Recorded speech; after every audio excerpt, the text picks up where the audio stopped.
खुशामदीद दोस्तों, राम राम नमस्कार। मैं हूं आपका भाई धर्मपाल मलिक यूट्यूब चैनल पर आप सबका स्वागत है। भाइयों, आज मैं आपको एक ऐसे नेता की कहानी सुनाऊंगा जो हरियाणा के बहुत बड़े नेता थे, जिन्होंने इस प्रदेश के अंदर कांग्रेस की नींव को बहुत ही मजबूत किया और उसको एक बड़े पेड़ बना दिया। लेकिन उसको उस पेड़ का जो फल मिलना चाहिए था उतना फल नहीं मिला। आज उन्हें बुला दिया गया है। जैसा कि हम भूले बिसरे लोगों के बारे में वीडियो बनाते हैं, तो आज हम एक ऐसे ही नेता के बारे में बनाएंगे जिन्होंने इस देश के लिए, जो स्वतंत्रता सेनानी भी थे, जो राजनेता भी थे, सोशल रिफॉर्मर भी थे, साहित्यकार भी थे, इतिहासकार भी थे, और उन्होंने इस देश के लिए आज़ादी से पहले 10 साल तक जेलें काटी। तो ऐसे थे हमारे आज के नेता पंडित श्री राम शर्मा। वो देश की संविधान सभा के सदस्य भी बने थे 1940 के अंदर, और 1920 के अंदर, जैसा कि हमें पता ही है, चुनाव शुरू हुए थे हमारे पंजाब के अंदर। वो 4 बार MLA बने। 1937 के अंदर MLA बने, फिर 1939 से 45 तक सेकेंड वर्ल्ड वार था, चुनाव हुए नहीं। फिर वो 1946 में MLA बने, उस समय MLC कहते थे। 1952 में MLA बने और 1957 में MLA बने। इस प्रकार वो 1937 से 1962 तक लगातार वो MLA रहे। और वो उन्होंने इस देश के आज़ादी के लिए जेलें काटी। जब उनका जन्म 1 नवंबर 1899 को झज्जर के अंदर हुआ था। उनके पिताजी का नाम पंडित बिशंबर दयाल था। माता का नाम चांदबाई था, जो एक घरेलू औरत थी। उन्होंने 10वीं तक की शिक्षा अपने गांव झज्जर के अंदर ली। झज्जर उस समय रोहतक ज़िले के अंदर होता था, आजकल एक अलग ज़िला है। फिर वो अपनी उच्च शिक्षा के लिए दिल्ली चले गए। वहाँ BA के अंतिम वर्ष में थे। लेकिन महात्मा गांधी जी का उसी समय 1921 के अंदर असहयोग आंदोलन आ गया। उन्होंने शिक्षा छोड़ दी, एजुकेशन छोड़ दी, और वो असहयोग आंदोलन के अंदर कूद पड़े। फलस्वरूप उन्होंने झज्जर के अंदर टाउन हॉल के अंदर झंडा भी लहराया और बाल गंगाधर तिलक की मूर्ति भी उसके ऊपर भी फूलों की माला चढ़ाई। और फलस्वरूप उनको 1 साल की जेल में डाल दिया गया और 1 साल की सज़ा हुई। फिर 1930-31 के अंदर सविनय अवज्ञा आंदोलन के लिए उन्होंने भाग लिया और फिर उनको 2.5 साल की जेल हुई और वो जेल के अंदर गए। 1936 के अंदर वो कांग्रेस के प्रेसिडेंट बने। 1937 में प्रेसिडेंट बने, डिस्ट्रिक्ट प्रेसिडेंट, और 1951 के अंदर भी वो कांग्रेस के डिस्ट्रिक्ट प्रेसिडेंट बने थे। 1937 के अंदर जब चुनाव हुए तो उन्होंने चुनाव लड़ा और वो पहली बार MLA बने। उन्होंने उस समय, आप ये भी ना कीजिए, एक तरफ तो वो अंग्रेज़ों के साथ लड़ रहे थे, देश को आज़ाद कराने के लिए लड़ाई लड़ रहे थे, और दूसरी तरफ उस समय रोहतक क्षेत्र के अंदर चौधरी छोटू राम जैसे प्रभावशाली नेता थे, जिनका पूरे पंजाब में प्रभाव था, और यूनियनिस्ट पार्टी की सरकार थी। वो सरकार के साथ भी लड़ रहे थे। चौधरी छोटू राम रोहतक से जाट गजट अखबार निकालते थे। उनके विरोध में उन्होंने रोहतक के अंदर हरियाणा तिलक पत्रिका निकाली और वो उसके अंदर लेख लिखते रहते थे। उस समय कांग्रेस हरियाणा में इतनी फैली हुई पार्टी नहीं थी, बल्कि ये कहा जाता था ये तो ब्राह्मण और बनियों की जमात है। वो भजन पार्टी को लेकर गांव-गांव में जाया करते थे। जब लोग इकट्ठे हो जाते, फिर कांग्रेस के विचार वो लोगों के अंदर आज़ादी के लिए विचार फैलाया करते थे।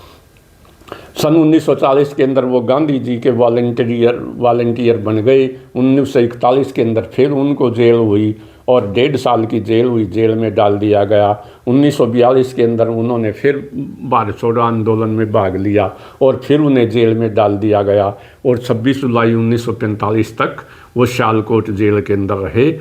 1945 में उन्हें सियालकोट जेल से छोड़ा गया। 1946 के अंदर वो MLA भी बने, संविधान सभा के सदस्य भी बने। संविधान सभा से के सदस्य वैसे तो हरियाणा से कई थे, जैसे ठाकुर दास भार्गव थे, जो 1957 में भी हिसार से MP बने। 1962 और 1952 में भी एमपी बने। पंडित गोपीचंद भार्गव भी विधान सभा के सदस्य थे, वो जो नहीं आज़ाद भारत के पंजाब के पहले मुख्यमंत्री थे, वो भी हिसार से ही थे। और चौधरी सूरजमल जो थे नहीं खांडा वाले, वो भी जो नहीं संविधान सभा के सदस्य थे। निहाल सिंह तक्षक जो नहीं दादरी वाले, जिनका गांव बाग भी था, वो भी संविधान सभा के सदस्य थे।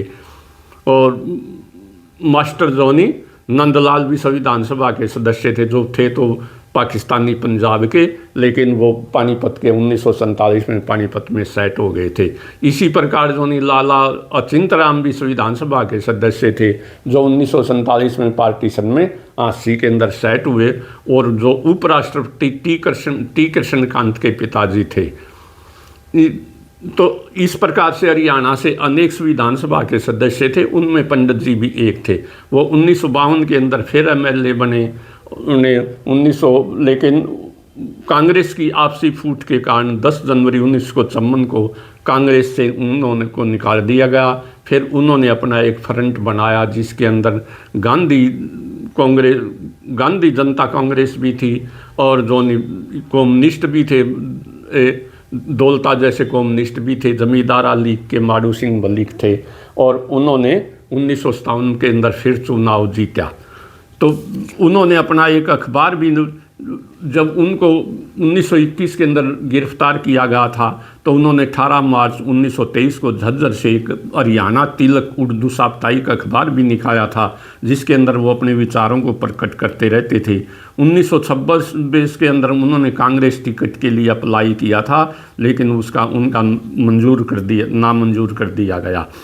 नवंबर 1929 में रोहतक में पंजाब प्रदेश कांग्रेस अधिवेशन के सभाध्यक्ष अध्यक्ष बने।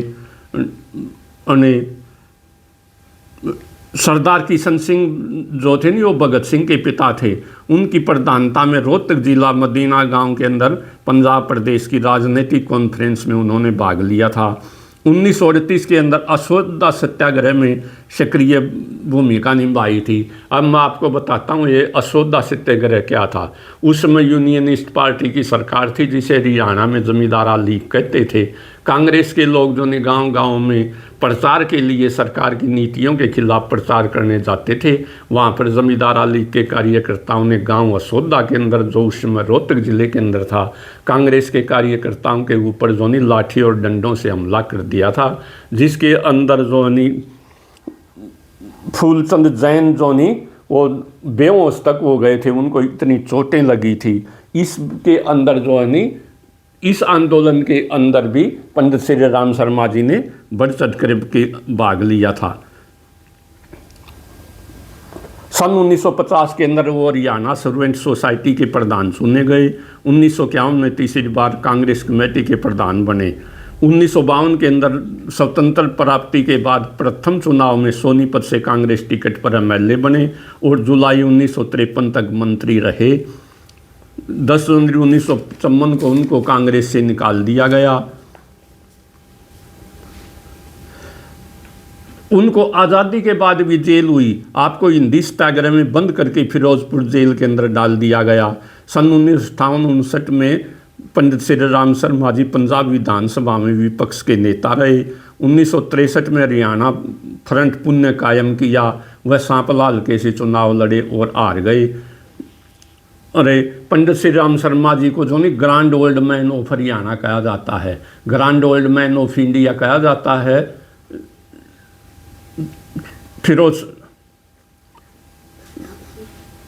दादा भाई नारोजी को कहा जाता है और grand old man of Haryana जो नहीं पंडित श्री राम जी को कहा जाता है। वे प्रसिद्ध फ्रीडम फाइटर थे, हिस्टोरियन थे, जर्नलिस्ट थे। उनकी कई किताबें हैं, जैसे हरियाणा का इतिहास, मेरी जीवनी, नवरत्न, हरियाणा के नवरत्न। उनकी याद में झज्जर में जो नहीं पंडित श्री राम शर्मा पार्क भी है। पंडित श्री राम शर्मा जो नहीं मेट्रो रेलवे स्टेशन भी है बहादुरगढ़ के अंदर। लेकिन मुझे बड़ा अचरज हुआ जब 4 जून 2026 को मैंने एक अखबार में एक कटिंग पढ़ी कि एक पोस्ट के अनुसार MDU रोहतक में श्री राम शर्मा शोध पीठ बनाई जाएगी। पंडित श्री राम शर्मा विचार मंच ने इस कार्य के लिए 25 लाख रुपए का चेक MDU के VC श्री मिलाप पुनिया को दिया है। जिन आदमी के नाम यूनिवर्सिटी होनी चाहिए थी, जिसने इस देश के लिए जेलें काटी, अंग्रेज़ों से संघर्ष किया, अपनी पढ़ाई छोड़ दी, तन मन धन देश के ऊपर कुर्बान कर दिया, और उसके लिए एक यूनिवर्सिटी के अंदर पीठ बनाने के लिए भी 25 लाख का चेक दिया जा रहा है। मुझे शर्म तो बहुत आई, दुख भी हुआ, लेकिन खुशी भी हुई कि उनके नाम से कम एक विचार मंच तो है। आज उनके नाम से हरियाणा प्रदेश में न कोई यूनिवर्सिटी है, न किसी स्कूल का नाम है, जो न कॉलेज का नाम है। इससे ये सिद्ध होता कि हम अपने फ्रीडम फाइटर की, अपने नेताओं की कितनी कदर करते हैं।